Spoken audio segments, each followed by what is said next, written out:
Fadli adalah anak sulung dari 3 bersaudara, lahir dan besar di sebuah kampung kecil di lereng Gunung Jawa Tengah. Ayahnya, Pak Karta, adalah marbot masjid yang sederhana.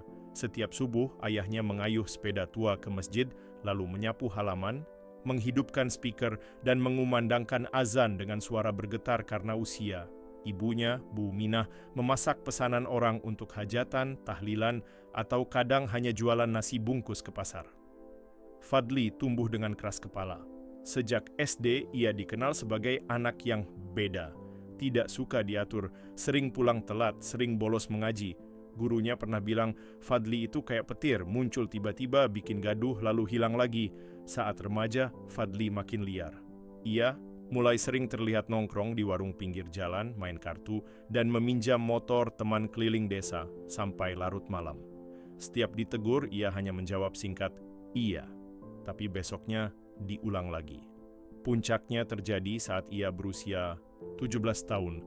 Suatu malam Jumat, Fadli tertangkap mencuri uang kotak infak masjid. Hanya 2 lembar 50-an ribu, tapi cukup membuat geger satu kampung. Warga marah. Pak RT sampai datang ke rumah, wajahnya tegang. Pak Karta, maaf, tapi ini sudah keterlaluan. Anak panjenengan ini sudah berkali-kali buat malu, katanya, sambil menatap ayah Fadli. Yang mengejutkan, Pak Karta hanya diam. Ia tidak membela, tidak membentak. Ia hanya menunduk dan berkata lirih, maaf, Fadli tetap anak saya.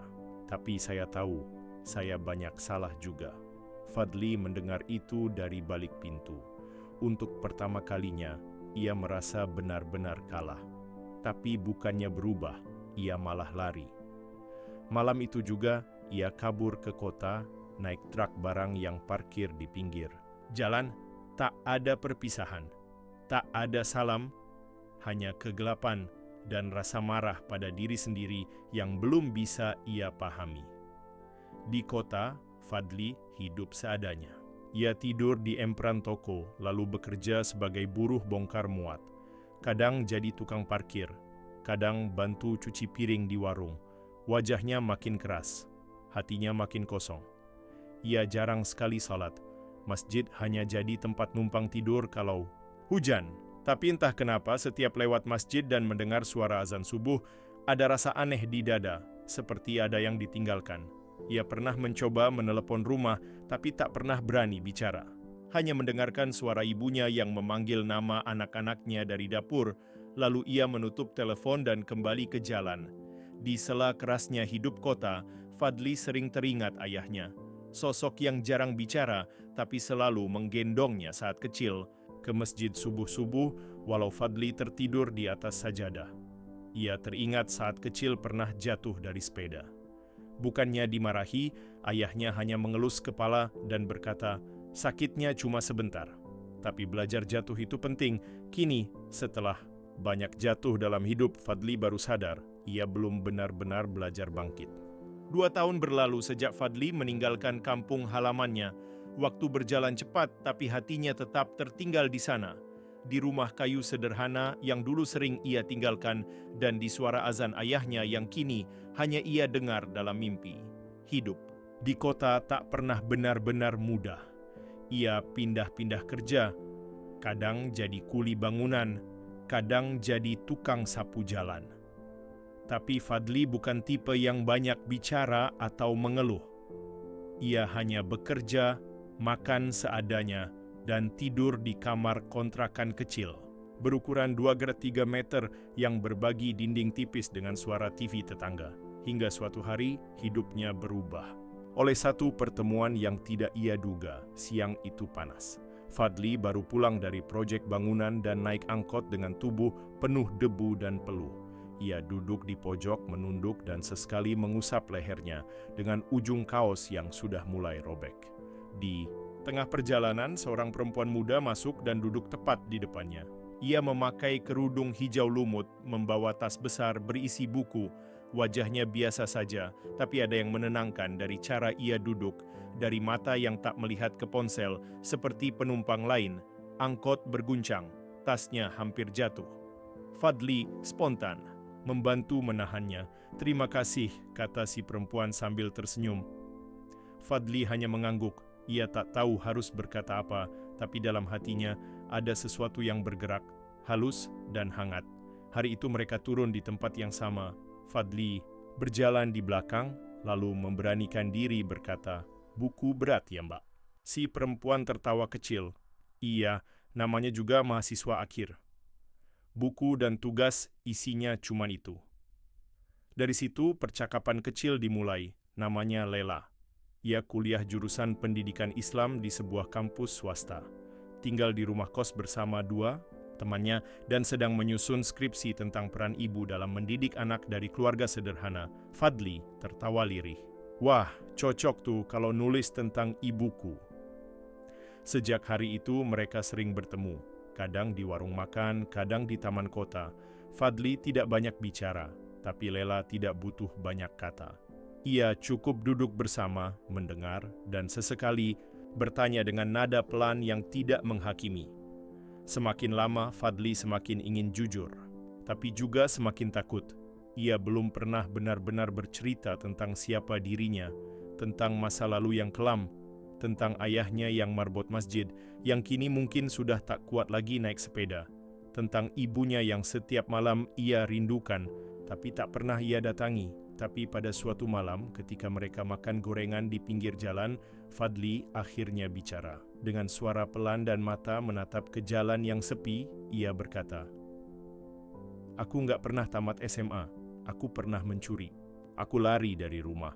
Aku bukan orang baik, Le." Lela terdiam sejenak, lalu menjawab tenang, "Langit nggak pernah marah sama hujan. Kadang kita cuma butuh berhenti sejenak untuk cari jalan pulang." Fadli tak bisa berkata apa-apa. Kata-kata itu sederhana tapi dalam, seperti membuka pintu yang lama terkunci di hatinya. Malam itu Fadli tidak tidur. Ia duduk di lantai kamar kontrakannya, memandangi langit-langit yang retak dan berpikir, "Mungkin sudah waktunya aku pulang." Ia tak ingin menjadi laki-laki yang terus lari, bukan hanya dari keluarganya tapi dari dirinya sendiri. Lela tidak memintanya berubah. Ia hanya mengajaknya mengenang siapa dirinya sebelum semua luka itu datang. Dan dari sanalah langkah pertama untuk pulang dimulai, not hanya pulang ke rumah, tapi pulang ke hati yang pernah ditinggalkan. Setelah bertahun-tahun menghilang tanpa kabar, Fadli akhirnya memutuskan untuk pulang. Tidak dengan koper penuh uang, bukan juga dengan keberhasilan yang bisa dibanggakan. Ia pulang hanya membawa satu tas lusuh, beberapa baju bekas, dan rasa bersalah yang selama ini ia kubur dalam-dalam. Ia tidak naik mobil atau bus. Ia menumpang kendaraan barang, turun di jalan kampung, lalu berjalan kaki di tengah sore yang terik. Kampung itu belum banyak berubah. Pohon jambu di depan rumah Bu Lastri masih berdiri. Warung Pak Di yang dulu tempat nongkrong masih buka, hanya kursinya kini lebih reyot. Anak-anak kecil berlarian tanpa alas kaki, seperti dirinya dulu. Namun langkah Fadli terasa berat saat memasuki jalan kecil menuju rumah. Jantungnya berdegup kencang, takut, malu, dan rindu. Pintu rumahnya terbuka. Dari dalam keluar seorang perempuan tua, ibunya. Bu Minah menatap Fadli beberapa detik. Tak ada air mata, tak ada teriakan. Hanya satu kata yang keluar lirih tapi menggetarkan, "Pulang ya, Nak." Fadli langsung bersimpuh. Ia menangis seperti anak kecil. Ibunya memeluknya erat. Tak peduli baju anaknya kotor, tak peduli wajahnya berubah. Malam itu mereka makan bersama untuk pertama kalinya setelah bertahun-tahun. Lauknya hanya tempe goreng dan sayur bening, tapi rasanya seperti makanan surga. Keesokan paginya Fadli mendengar suara kursi roda dari dalam kamar depan. Saat ia mengintip, ia melihat sosok yang dulu selalu ia hindari, Pak Karta, ayahnya. Kini tubuhnya lemah. Setengah badannya lumpuh, tak bisa berbicara, hanya bisa menggerakkan satu tangan dan matanya yang tajam tapi teduh. Fadli mendekat pelan. Ia duduk di samping kursi roda itu, lalu menggenggam tangan ayahnya dan berbisik, "Pak, maaf, aku banyak salah." Ayahnya tidak menjawab, tapi jari-jarinya menggenggam tangan Fadli meski lemah. Cukup erat untuk membuat Fadli menangis lagi. Tapi kali ini bukan karena malu, karena syukur. Beberapa hari setelah kepulangannya, Fadli mulai memberanikan diri datang ke masjid. Masjid yang dulu dia tinggalkan dalam keadaan penuh rasa marah dan malu. Dulu ia berdiri di sana bukan untuk salat, tapi untuk berbohong dan mencuri. Kini ia datang dengan kepala tertunduk, membersihkan halaman masjid saat orang lain belum bangun. Ia mulai membantu mengumandangkan azan. Suaranya belum lantang seperti ayahnya dulu, tapi ia melakukannya dengan hati yang gemetar. Ia juga membersihkan tempat wudhu, mengganti sajadah, dan menyapu lantai masjid. Beberapa orang mencibir, "Loh, itu Fadli ya, yang dulu maling uang infak, orang kayak dia bisa jadi marbot." Tapi Fadli tidak menjawab. Ia tahu manusia hanya bisa melihat masa lalu, tapi Allah melihat niat dan masa depan. Malam-malam setelah salat Isya, Fadli duduk di serambi masjid bersama anak-anak kecil yang sedang belajar mengaji. Ia ikut mengulang huruf hijaiyah dari awal. Tertatih-tatih, kadang keliru, tapi ia tetap sabar. Suatu malam salah satu anak bertanya polos, "Mas Fadli, dulu belum bisa ngaji ya?" Fadli tersenyum dan menjawab, "Dulu Mas Fadli sombong, nggak mau belajar. Tapi sekarang Mas Fadli tahu, ilmu itu cahaya. Dan selama masih hidup, kita masih bisa menyalakan cahaya itu lagi." Pak Karta tak bisa lagi ke masjid sendiri, tapi setiap subuh, Bu Minah mengantar kursi rodanya ke serambi. Dari sana, Pak Karta hanya duduk diam dan mendengar azan yang dikumandangkan oleh anaknya sendiri. Anak yang dulu membuatnya malu, kini membuatnya menangis dalam diam. Suatu pagi setelah salat subuh, Fadli memijat kaki ayahnya sambil berkata, "Pak, boleh nggak aku yang gantiin jaga masjid ini?" Pak Karta tidak menjawab, tapi matanya berkaca-kaca. Ia mengangkat tangan yang masih bisa bergerak, lalu menepuk pelan kepala Fadli. Itu adalah restu paling suci yang pernah Fadli terima. Fadli tidak menjadi ustaz, tidak menjadi orang kaya, tapi ia menemukan kembali hidup yang dulu ia buang. Ia belajar bahwa pulang bukan tentang rumah, tapi tentang keberanian menghadapi luka yang kita tinggalkan. Ia juga belajar bahwa ayah yang tak bisa lagi berkata justru memberi pelajaran paling dalam lewat diamnya. Dan dari masjid kecil itu, Fadli mulai mengajarkan anak-anak bahwa setiap orang bisa salah, tapi yang membuat seseorang besar adalah keberaniannya untuk kembali belajar, meminta maaf, dan memulai ulang. Waktu berjalan pelan tapi pasti, hari-hari Fadli di kampung kini berbeda. Ia bukan lagi anak yang dikenal karena kenakalannya. Kini ia dikenal sebagai pemuda yang selalu datang paling pagi ke masjid dan pulang paling akhir. Tak semua orang berubah pikiran tentangnya, tapi banyak yang mulai diam dan berhenti mencibir. Karena diam-diam hati mereka luluh oleh keteguhan Fadli. Namun ada satu hal yang belum tuntas. Lela. Sudah hampir 3 bulan sejak Fadli meninggalkan kota. Ia tidak pernah menghubungi Lela, bukan karena tak ingin, tapi karena takut membawa masalah ke dalam hidup perempuan itu, tapi rasa rindunya tak bisa dibohongi. Setiap kali duduk di teras masjid sambil memandangi langit sore, ia teringat senyum Lela dan kata-kata lembutnya yang pernah menyentuh hatinya. "Langit gak pernah marah sama hujan." Malam itu, Fadli menulis surat. Bukan email, bukan pesan, WhatsApp, tapi surat tulisan tangan di atas kertas sobek dari buku tulis anak mengaji. Isinya, "Lela, maaf aku pergi tanpa pamit. Aku pulang bukan karena sudah baik, tapi karena sadar aku tak bisa terus lari. Aku hidup di kampung, bantu-bantu di masjid, dan rawat bapak yang kini duduk di kursi roda. Kalau kamu masih ingat aku tunggu. Tapi kalau tidak, aku pun paham. Terima kasih sudah jadi cahaya di masa gelapku." Ia menitipkan surat itu pada kenalan lama di kota, lalu menunggu dan menunggu tanpa tahu apakah Lela membaca atau tidak. Suatu pagi saat Fadli sedang mengepel lantai masjid, seorang anak kecil berlari masuk dan berteriak, "Mas Fadli, ada tamu perempuan di rumahmu." Fadli bingung. Ia buru-buru menggantung kain pel dan berlari pulang. Di depan rumah berdiri seorang perempuan berkerudung hijau lumut dengan tas besar dan mata yang berkaca-kaca. Lela. Fadli terdiam.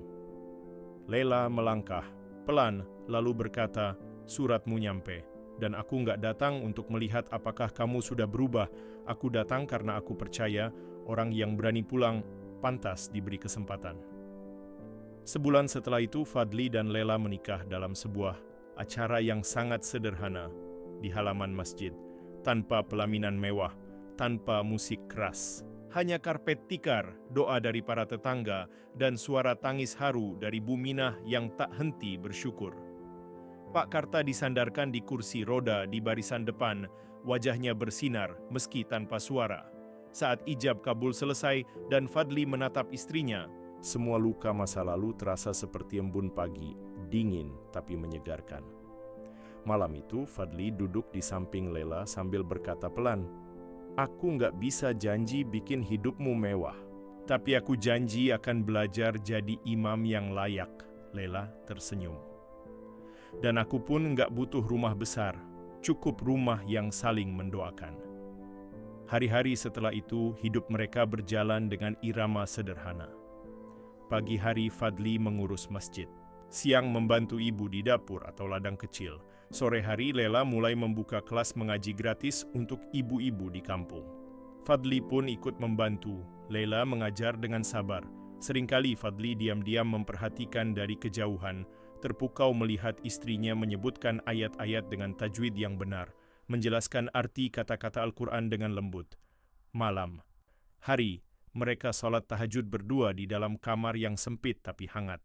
Setelah itu duduk membaca Al-Quran bersama meski Fadli masih terbata-bata. Lela tidak pernah menertawakan, ia hanya berkata, "Setiap huruf yang kamu baca adalah pintu ke langit, dan kamu sedang mengetuknya pelan-pelan." Satu persatu anak muda di kampung mulai datang ke masjid. Mereka penasaran kenapa Fadli yang dulu liar kini jadi damai. Mereka mulai ikut belajar. Ada yang sebelumnya malas salat kini jadi rajin. Bahkan beberapa mulai panggil Fadli Mas Ustaz, meski Fadli selalu menolak. "Aku bukan ustaz, aku cuman orang yang pernah salah dan gak mau salah terus." Fadli mulai menulis kisah-kisah kecilnya, ditempel di papan pengumuman masjid, tentang penyesalan, tentang doa, tentang keberanian untuk berubah, tentang cinta yang tidak menuntut tapi membimbing. Suatu malam saat hujan deras turun dan suara petir menyambar langit, Fadli duduk di beranda bersama Lela. Ia menatap langit dan berkata, "Dulu aku dijuluki anak petir, sekarang aku tahu. Petir itu bukan pertanda murka, tapi pengingat bahwa cahaya bisa datang dari bunyi paling menggelegar." Lela menggenggam tangannya, tersenyum, lalu berkata, "Pelan, langit tak pernah marah. Yang sering marah itu hati kita, karena kita lupa cara pulang." Waktu terus berjalan. Hari-hari di kampung semakin damai. Masjid kecil yang dulu sering sepi, kini ramai setiap waktu salat. Anak-anak mulai terbiasa datang untuk belajar mengaji. Ibu-ibu berkumpul setiap sore di teras masjid mengikuti kajian kecil dari Lela. Fadli hidup tenang. Ia tak punya banyak uang, tapi hatinya penuh. Hidup sederhana bersama Lela dan ibunya terasa seperti anugerah yang tak bisa dinilai dengan apapun. Namun di balik senyum hari-harinya ada satu kekhawatiran yang tak pernah benar-benar hilang, ayahnya. Pak Karta makin hari makin lemah. Tubuhnya kurus, suaranya tak pernah kembali. Hanya matanya yang tetap tajam, menyimpan ribuan kata yang tak bisa diucap. Setiap pagi Fadli memandikan ayahnya dengan penuh kesabaran. Ia mengelap tubuh ayahnya dengan handuk hangat, memijit perlahan tangan dan kakinya yang kaku, dan membacakan ayat-ayat pendek di telinga ayahnya setiap malam. Lela pun ikut membantu. Ia mengganti spray, menyuapi dengan lembut, dan menyemangati. "Fadli untuk tetap tabah, merawat orang tua itu bukan beban," kata Lela suatu hari. "Itu hak yang hanya diberikan Allah pada anak-anak terpilih." Fadli hanya mengangguk, tapi dalam hatinya ia tahu, waktu mereka bersama tidak akan lama lagi. Suatu malam Fadli bermimpi, ia melihat ayahnya duduk di serambi masjid, memakai baju koko putih, tersenyum sambil mengangkat tangan seperti ingin memberi isyarat, tapi di belakangnya ada cahaya putih yang sangat terang. Fadli hendak mendekat, tapi suara azan subuh membangunkannya. Dengan napas terengah dan hati yang berat, Fadli bergegas ke kamar ayahnya. Ayahnya masih hidup, tapi wajahnya tampak berbeda, lebih tenang, lebih damai. Hari itu, untuk pertama kalinya, setelah sekian lama, ayahnya menggerakkan bibirnya pelan. Fadli mendekat dan mendengar suara yang sangat lirih. "Azan, Panggil orang-orang. Fadli menatapnya terdiam. Panggil mereka ke masjid. Sekali lagi. Fadli tahu apa maksud ayahnya. Pagi itu, ia berdiri di masjid dengan mikrofon. Di tangan, suaranya gemetar tapi penuh penghayatan.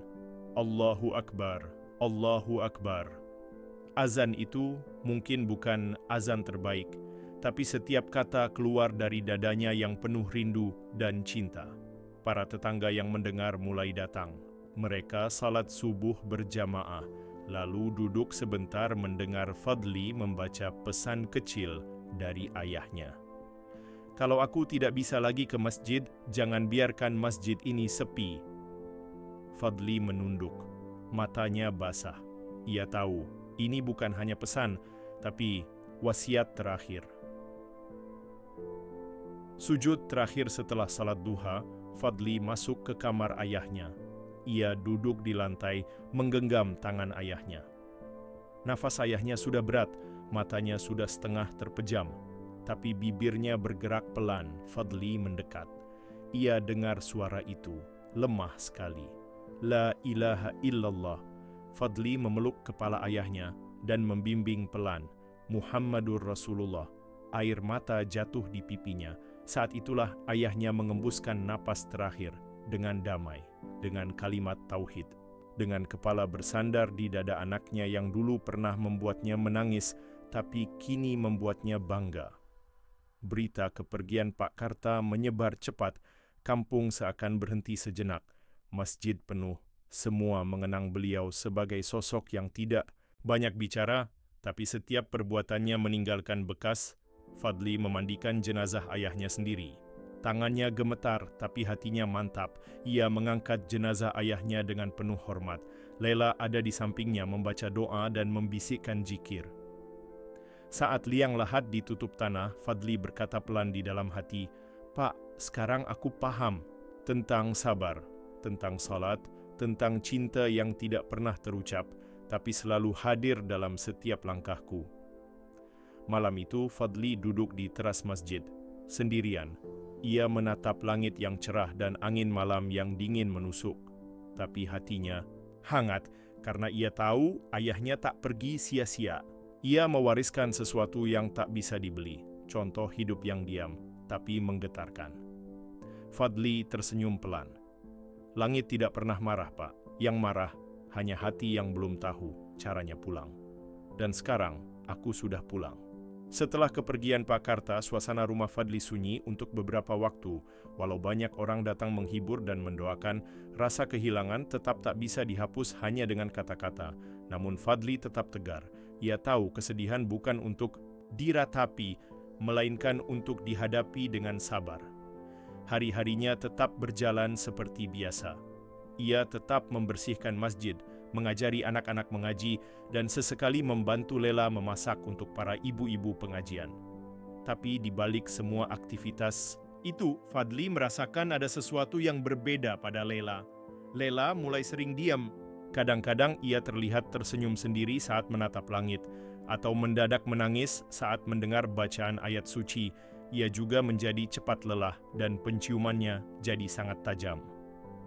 Pernah suatu pagi ia muntah hanya karena mencium aroma nasi goreng yang biasanya ia suka. Awalnya Fadli mengira istrinya hanya lelah atau sedang terlalu emosional karena kehilangan ayah mertuanya. Tapi saat melihat Lela duduk termenung sambil memegang perutnya, Fadli merasa ada sesuatu yang lebih dalam. "Lela, kamu kenapa akhir-akhir ini?" tanya Fadli pelan. Lela menatapnya dengan mata berkaca-kaca. Ia lalu menggenggam tangan Fadli dan meletakkannya di perutnya yang masih datar. "Aku mungkin sedang menyimpan amanah dari langit," jawabnya dengan suara bergetar. Fadli terdiam. Ia menatap mata Lela, lalu ke perut istrinya. Tiba-tiba dunia seakan berhenti sebentar. Ia tak tahu harus berkata apa. Yang ia tahu, dadanya terasa sesak oleh haru dan syukur yang bertumpuk jadi satu. Setelah memastikan ke bidan desa, benar, Lela hamil. Usia kandungan masih muda, sekitar 2 bulan, tapi cukup untuk membuat kehidupan mereka berubah. Fadli mendadak menjadi suami yang sangat perhatian. Ia melarang Lela mengangkat benda berat, memintanya istirahat lebih sering, dan bahkan rela memasak seadanya agar Lela bisa tenang di rumah. Fadli juga mulai membaca buku-buku tentang kehamilan. Meski kadang salah kaprah dan malah bikin Lela tertawa. Suatu malam saat mereka duduk di beranda, Lela berkata, "Dulu kamu yang belajar mengeja huruf Quran. Sekarang kamu belajar mengeja cinta dengan lebih pelan." Fadli tersenyum. "Karena aku tahu ada 2 hati yang harus kujaga sekarang, kamu dan anak kita." Beberapa malam setelah tahu kabar kehamilan itu, Fadli kembali bermimpi. Ia melihat ayahnya berdiri di ladang yang penuh bunga putih. Tapi kali ini Pak Karta tidak lagi duduk di kursi roda. Ia berdiri tegak, wajahnya bersinar, dan tangannya memegang setangkai bunga kecil. Dalam mimpi itu, ayahnya memberikan bunga itu pada Fadli, lalu berkata pelan, "Gantian kamu yang jadi ayah, bimbing anakmu agar tak perlu jatuh sejatuh dirimu dulu." Fadli terbangun dengan mata basah, tapi hatinya tenang. Ia tahu ini bukan sekadar mimpi, ini pesan. Ini estafet kehidupan yang kini berpindah padanya. Malam-malam Fadli kini lebih banyak diisi dengan sujud panjang. Ia tidak meminta kaya, tidak meminta ketenaran. Hanya satu, agar anaknya kelak menjadi pribadi yang lebih baik dari dirinya. Ia tahu ia pernah tersesat, tapi ia tak ingin anaknya meraba gelap yang sama. Suatu malam ia mengusap perut Lela yang mulai membuncit dan berbisik pelan, "Nak, kamu belum tahu dunia ini seperti apa, tapi semoga kamu tumbuh dalam pelukan cinta, bukan amarah, dalam dekapan doa, bukan kekerasan, dan dalam bimbingan iman, bukan kebingungan." Berita kehamilan Lela menyebar cepat, tapi berbeda dengan masa lalu. Kali ini orang-orang kampung menyambutnya dengan senyum dan doa. Beberapa ibu membawa makanan, beberapa bapak menitip doa agar anak Fadli kelak menjadi anak yang saleh. Seorang kakek di kampung berkata sambil menepuk bahu Fadli, "Kamu dulu pernah bikin kami khawatir. Tapi lihat sekarang, kamu malah jadi harapan." Fadli hanya menunduk, tak bisa berkata-kata. Ia tahu itu semua bukan karena hebatnya dia, tapi karena kasih Allah yang membalikkan keadaan. Dan karena seorang perempuan bernama Lela yang bersedia mencintainya saat semua orang menjauh. Saat kandungan Lela memasuki bulan keempat, Fadli sering berbicara dengan perut istrinya. Ia mengaji di samping Lela setiap malam dengan suara pelan agar anaknya mendengar. Dan suatu malam ia berkata, "Kalau perempuan, aku ingin namanya Az-Zahra, biar jadi cerdas dan penuh cahaya. Kalau laki-laki, aku ingin namanya Ibrahim, biar jadi pemimpin yang lembut dan kokoh." Lela hanya tersenyum, lalu menjawab, "Apapun namanya nanti, semoga langit mencatatnya sebagai hamba yang dicintainya." Fadli kini berjalan dengan lebih hati-hati, tidak lagi tergesa-gesa seperti dulu, karena kini ia tahu dalam setiap langkahnya ada masa depan yang ikut bergerak di dalam tubuh istrinya, dan dalam setiap sujudnya ada doa yang tak lagi egois, karena ia bukan hanya seorang anak, bukan hanya suami, tapi kini ia sedang belajar menjadi ayah. Hari-hari terus berlalu, kehamilan Lela memasuki bulan ke-7, perutnya membesar, gerakan janin mulai terasa semakin jelas. Fadli semakin protektif, tak pernah membiarkan Lela bekerja terlalu berat.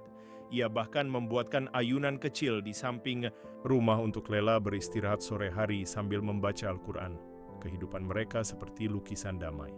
Masjid semakin ramai, Lela sesekali mengisi pengajian khusus ibu-ibu, dan Fadli tetap mengajarkan ngaji anak-anak kecil dengan sabar. Seakan-akan kehidupan mereka sedang berada di puncak ketenangan, hingga suatu malam langit mendadak berubah.